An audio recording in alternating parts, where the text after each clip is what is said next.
Let's talk turkey. I love it when you talk turkey. Hosting Thanksgiving dinner for family or even doing like a Friendsgiving get-together doesn't have to be complicated and doesn't have to be overwhelming. Well, sometimes there's always that uncle who's kind of annoying. We don't invite him to the party. Wait. It's okay. We're gonna show you a few tips to create that beautiful Thanksgiving tablescape that will just impress your guests. Now, Zoe and I entertain all the time, and we love pulling together something that's a little more interesting. The most important thing is it can be simple and it can be budget friendly. You don't have to spend a lot of money to really make it look thoughtful. I think we should start with pointing out something with the runner. When you're talking about your base layer for the table, a lot of times we have placemats that we'll use for different parties. But if you have a big group of people coming, a really nice aesthetic can be keep it nice and clean underneath the dishes and just do one runner that goes the whole way. It can look beautiful just adding a little runner to your table. It can give you a little bit of that texture for the holidays. The runner is nice and it's simple, but it's nice to have a little bit more than just that runner along the table. We can make it look more full without it being cluttered.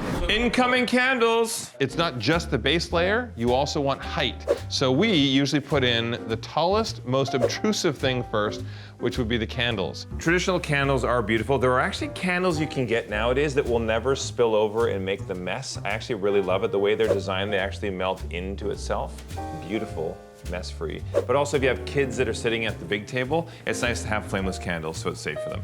Little tip, if you have any candle holders that are not holding the candle really well and you can't quite get it to fit, take a little bit of tin foil. And you don't want to see the tin foil once it's installed. It just has to be below the surface of the candlestick, and that will actually hold it perfectly straight. I've also done a little melting to the bottom of the candle to hold it in place if you want to do that as well, but the tin foil is super easy. And the reason we do the candles first is because it's a little trickier to try and get the base of the candle in once we have our branches. You know, Christmas time you can use holly. Here we're using eucalyptus. You just want to make it feel festive. You want it to feel hearty. You don't need perfect symmetry on your table. If you want, you can mix things up. You don't have to have all your candles on a line. You can stagger them a little bit. The imperfection is the perfection. Here, take a little bit of what you want. There's no rhyme nor reason to how you lay these down, but you can tell that the stem of the branch is the unattractive part. The fullness at the end is what's most important. So you want to try and overlap. Don't have it spread too far off of your runner, because otherwise when people are eating, it actually gets in the way of where their drinking glass is going to go. Again, I'm tossing the pine cones. It doesn't have to be perfect. In fact, it feels better when it's not perfect. You guys ever seen Salt Bae? Put a little pine cone right here. Put a little pine cone over here. Do you just salt our harvest table? If you throw a pumpkin at me, I will throw a fist at you. I wouldn't do that. Pumpkin coming in! I thought it was a big pumpkin. These are gorgeous. I do have a tip though when you're looking at your gourds. If it's a dinner party, you want your gourds to be elegant and nice. You don't want somebody to look at it and be like, oh, and it's right in front of their dinner plate. They think if they touch it, they're gonna get a wart. Yeah. No, you don't want that. These are all really nice, so. Variety of color is amazing. How many gourds do we have? Two I more? have 2 more biggies and some smallies. Giant gourd, Biggie coming smalls. in. This guy down here. Let's do the green one where this guy is. Yeah. You put that on the end? And I'm gonna put this in the middle right here. Then we just pepper a couple of little pumpkins in there. Cute. Jonathan, pumpkins coming in. Drew, okay, stop. Oh. Random is great. Always look for something to just be random. If anything looks too uniform or if there's a pattern developing, mix it up. That doesn't look good. Also, if you're doing a kids party for Thanksgiving or a kids table, you can also take these and you can paint them out and make them colorful, and it is so freaking cute. So adorbs. Here's another note. It depends how you do Thanksgiving. I do it drunk. That's the best way. But if you do a lot of large platters where you like to have them on the table and people move them around and keep them on the table, then you may not be able to have this much fill on your table. You need to leave some spaces. What I do at a dinner party where you do want to have this beautiful table aesthetic that's not going to allow for platters is I add a second table off to the side, and then we put everything out kind of buffet style. And then people can they can serve it and go around, or you can just go over and grab it. I typically just take my chair and move to that table because all the food's there, so it's better. Here's an idea. Let's expand what we've done to create a little bit of room for flowers, and that way we can actually expand the design to the edge of the table. It's playing with it. It's not like a painting that once you've done it, it's hard to change it. You should naturally have it a little higher in the middle, and it kind of gradually goes down. I'm noticing this is a bit too high.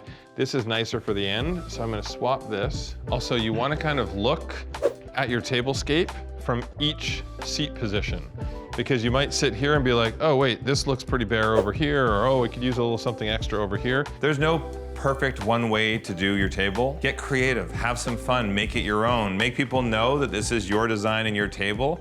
I just think the main thing is to make sure it feels welcoming. I have a really good tip for you. Don't be the person, which I've been many, many times, where you're rushing at the last minute, still trying to set up the table, get it all done, and your guests are arriving, and you still don't have the music on, and you forgot to roll out the drinks. Don't do that. Set your table up the day before. Have everything totally done the day before, so the only thing you have to add are the fresh things. Keep in mind, we're saying the day before. Mom, we're not saying 3 weeks before. Just point that out. As Jonathan said, the flowers, the fresh things, you're gonna add that the same day.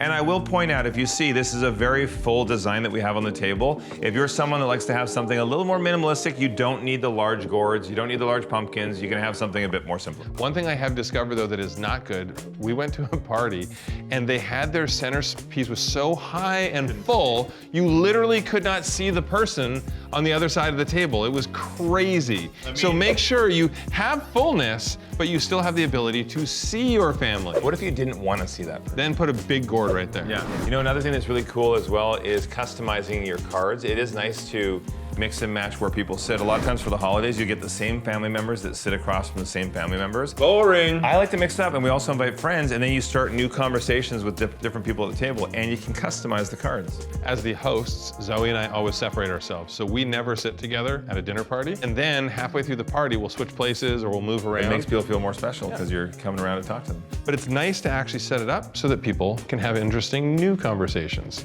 Otherwise, everyone just sits there and they're like, I already know everything you're gonna say. Then they get mad, they're like, why are you not sitting me next to you? Oh, and also, looking at these little vases, I have so many of these. It's the same style, but I love that you buy them in sets and everyone's a little bit different. Some are taller, some are cleaner, but I have them in all these different jewel tones too. Greens, purples. So literally any party with any theme, I have these little vases to match. Did you get me anything for the holidays? There you go.